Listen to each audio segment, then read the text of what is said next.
Hey, this is Pastor Steve Owens. I'm here with Pastor Johnny Hunt. I'm going to talk to you today about some principles for leadership and also dreaming. So, Pastor Johnny, thanks so much for being with me. Stephen, it is good to be with you and with your dear church. Yes. So, I just got a couple questions for you. First off, when you think about leadership and dreaming, how important are the two to get together? In my teaching, and I recently wrote major lessons on this, a leader is actually defined by his vision, and vision could be / dream. Where there's no vision, the people perish. The word actually translates dream. So really, there can be no leadership without a vision, without a dream. So it would be like the church would be leaderless unless you were trying to get your congregation to dream. Gotcha.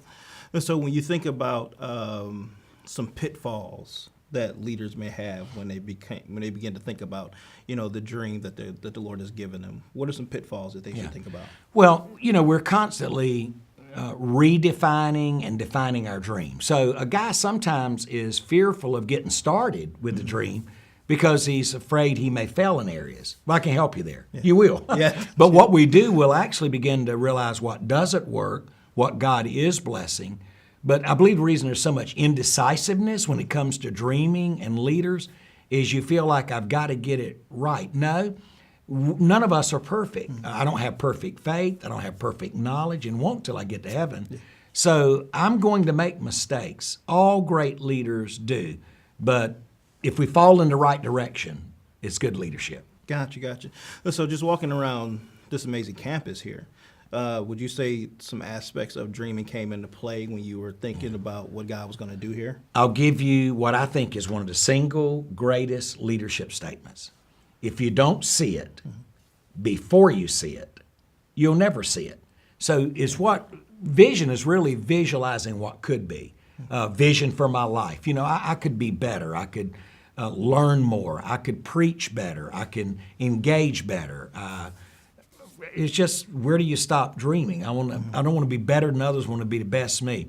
You begin to say, I could see a building here that would handle people, graduate schools, host large events. The room we're in, I could see a studio where we could produce videos to send to the different departments, to the church, to individuals. Sometimes we send out a video invite to the whole congregation. So, yeah, it's just all dreaming. Amen. So the importance of using the imagination that the Lord has given you to begin to see what you believe God can move you into. Exactly. And what happens, say you got people, Stephen, that God's put in your church around you, they'll be dreaming too, and they'll bring those dreams to you. And sometimes we can say, let's get there together, or that's something you need to do.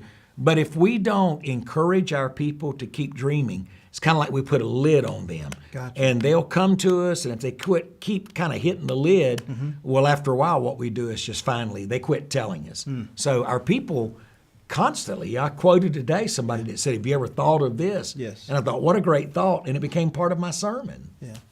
So the importance of listening as a leader as well. Yeah. I write in leadership this statement. If you will listen, your people will tell you what's important to them. That's awesome. That's awesome. So I got another question. So when you're thinking about dreaming, how important is finances when it comes to dreaming or trying to achieve the dream? Yeah. Jesus, over 2,000 times the Bible speaks of our resources and possessions. Over 2,000. Jesus talked about watching the offering, acknowledged the widow's mite, talked about a church in 2 Corinthians 8, that Macedonia was at rock bottom destitution, said it's more blessed to give than receive, said he loves a cheerful giver. Giving helps the reality of the dream to become true. Gotcha. In other words, it's good to say I want to do this, but the bottom line is these items have to be funded. So we had the dream of this building. We had the dream of this room, these cameras. But without money, we couldn't fund it. All we could do is speculate on the dream. So the dream becomes embraced as our mission. And as we embrace it as our mission, people pay for what they own. So it's very important when we cast vision, we give the people a chance to own it themselves. Therefore, they become part of paying for it. So Woodstock's a very, very good, giving, generous church. But I say that churches do not have money problems. They have vision. So if we can get the vision in front of the people that will compel them, the money will follow. Oh, that's good. That's real good. All right, so one last question for you. What are some of the dreams, or give me one dream that you see for yourself, within the next year or 5 years as it relates to your ministry or even life? Yeah. One of the things I dream of is I really want to touch poverty. And I really want to touch it deeply. So we begin to talk about what that looks like. It's meant building a house in honor of one granddaughter, calling it Katie's house, that houses the people that come there to see about supporting the ministry. Number one. Number two, we built a medical clinic in honor of my granddaughter with cerebral palsy and named it after her, the Hope Center. Name's Hope. But I want to feed more children, so I'm working with the United States government through personal friends. A lot of red tape, but we're getting there.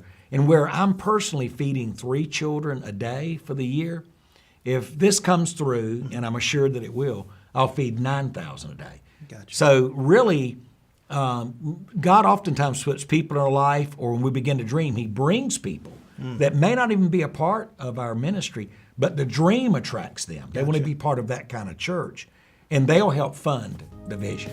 All right, awesome. Well, Pastor Johnny, thank you so much. Stephen, good to have you with us today. And church, thank you for giving up your preacher for a week to come and hang out with Janet and I. We've enjoyed Stephen and Lisa, been in our home, and we wish you God's best in your dream, in your vision. Own it, and then do this. Use the resources you've got to join in this movement to make it a reality. All right. Well, thank you so much. And dreamers, keep on dreaming. God bless. Bye now.